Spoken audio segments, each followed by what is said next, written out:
Oke, di sini kami dari kelompok tunggal ingin mempresentasikan kepada kalian dengan judul studi kasus dugaan pelecehan seksual di Universitas Pancasila.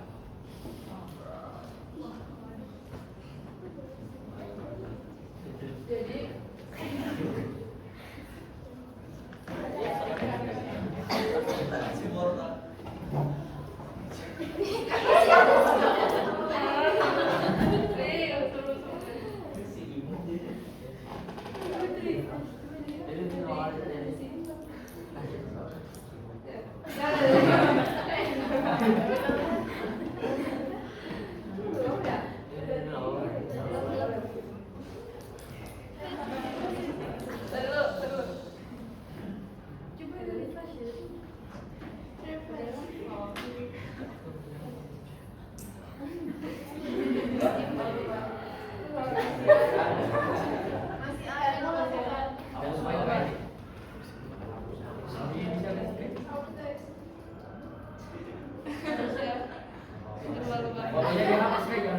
itu bisa kalau aku dari situ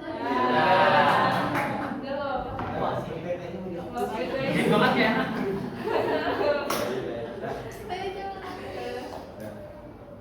Jadi di sini saya akan menceritakan kronologi untuk kasus korban pertama.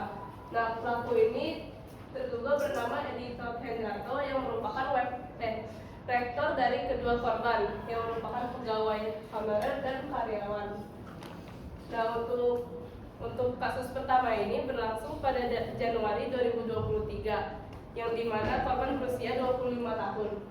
Jadi ceritanya si korban ini diminta sama pelakunya untuk datang ke ruangannya hanya sebatas membahas pekerjaan.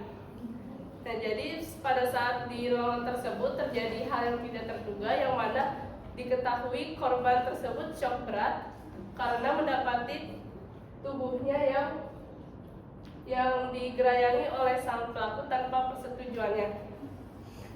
Nah, jadi menurut pengacara mereka yaitu Amanda Matovani, dia keluar ruangan nangis-nangis, shock, dia gemetaran ketika hal tersebut berlangsung. Jadi kita tahu bagaimana rasa traumatis dan ketakutan dari korban tersebut. Selanjutnya yaitu kasus kronologi dari korban kedua. Di sini saya menjelaskan kronologi dari korban kedua. Nah, selang sebulan atau Februari tahun 2023, dari korban kedua yang mengalami. Jadi itu awalnya sama kan seperti korban pertama. Korban kedua juga dipanggil ke ruangan buat membahas pekerjaan. Tapi tiba-tiba si rektornya ini duduk di samping sang korban. Awalnya korban bilang langsung menolak dan ingin keluar dari ruangan. Dengan bilang jangan begitu prof ke saya nggak mau. Tapi rektornya ini cuma bilang kalau tetesin obat mata ke mata saya, soalnya mata saya merah. Awalnya tetap ditolak, nggak mau. Cuma yang namanya kuasa, akhirnya sang korban mau tetesin matanya. Yang akhirnya terjadi peristiwa pelecehan seksual seperti area vitalnya disentuh-sentuh oleh sang rektornya. Nah, kedua korban juga setelah mengalami itu sudah ngirim surat ke Yayasan Pendidikan dan Pembinaan Universitas Pancasila, tapi nggak ada penyelesaian dari pihak mereka. Akhirnya mereka memberanikan diri buat lapor ke polisi. Terus banyak yang bertanya kenapa baru sekarang.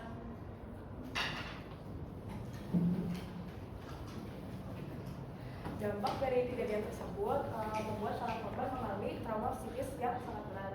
Korban pertama memutuskan untuk berhenti dari pekerjaannya dan berubah menjadi lebih menutup, mengisolasi diri dan menolak untuk bertemu dengan orang yang baru. Sedangkan korban yang kedua mengalami perubahan perilaku yang cukup signifikan juga. Terbukti pada dalam rumah tangganya ia sering bertengkar dengan sang suami. Nah, baik korban pertama dan kedua telah diselidiki oleh tes psikologi forensik di Rumah Sakit Polri Kramat Jati, Jakarta, Jawa Timur. Nah, bukti-bukti tersebut nantinya akan menjadi bukti untuk para penyelidik. Pada Senin 26 Februari, Rektor MI dipanggil oleh Polda Metro Jaya untuk melakukan pemeriksaan atas tuduhan pelecehan seksual terhadap dua karyawannya. Tadi Manda sebagai pengacara membantah bahwa kliennya bukan pelecehan seksual karyawannya. Ia bilang bahwa ia memastikan bahwa berita kita atas laporan pelecehan seksual itu tidak pernah benar adanya dan tidak pernah terjadi. Lalu Raden Handa menuduh bahwa pelapor melakukan laporan palsu. Ia menilai bahwa setiap orang berhak untuk melapor, namun tidak semua laporan itu benar adanya, alias ada juga laporan fiktif. Ia menyangka bahwa laporan ini janggal karena dilakukan di tengah-tengah pemilihan rektor baru.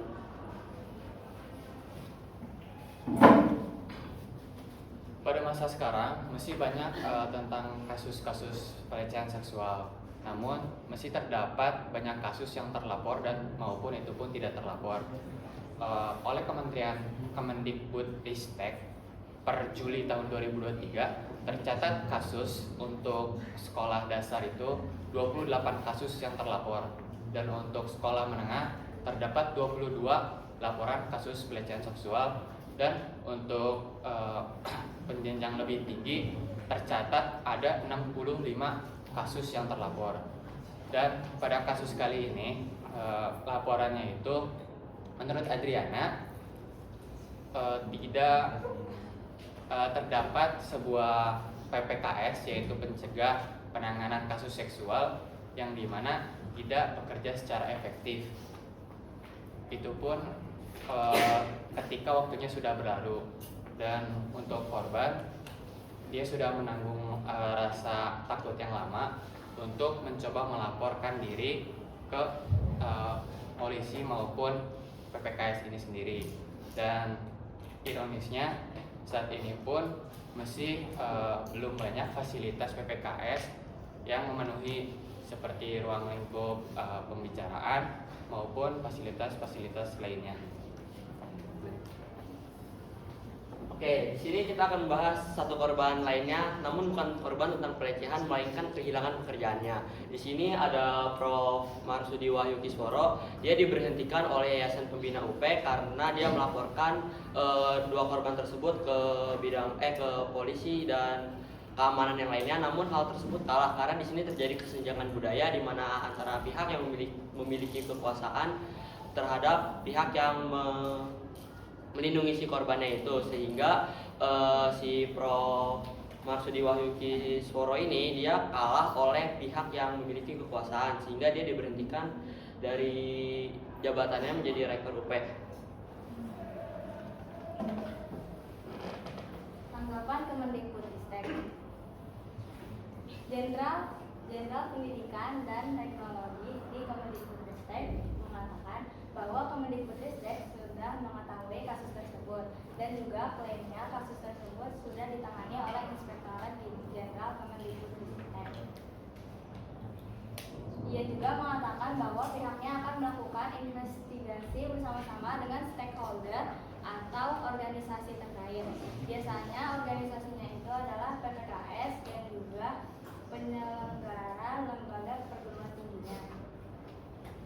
Nah, Sekretaris Yayasan Pendidikan dan Pembina Universitas Pancasila yang bernama Bapak Yogi Satrio mengatakan bahwa akan menyelenggarakan rapat pleno untuk membahas kasus tersebut sekaligus memutuskan status rektor EDI.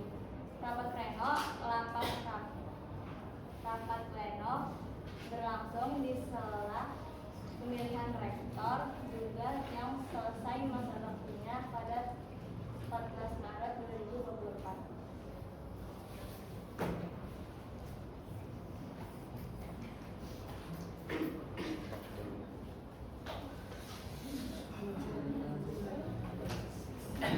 Nah, ini yang terakhir untuk hasil identifikasi kebudayaan dari video kolaborasi kemarin.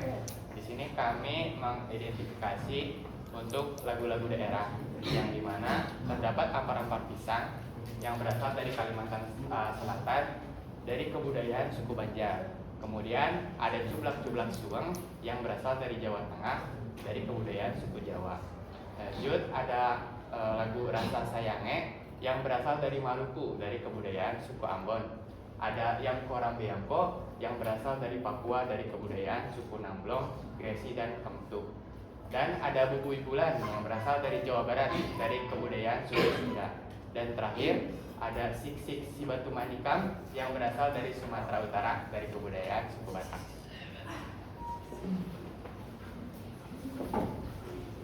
Ya, itu semua.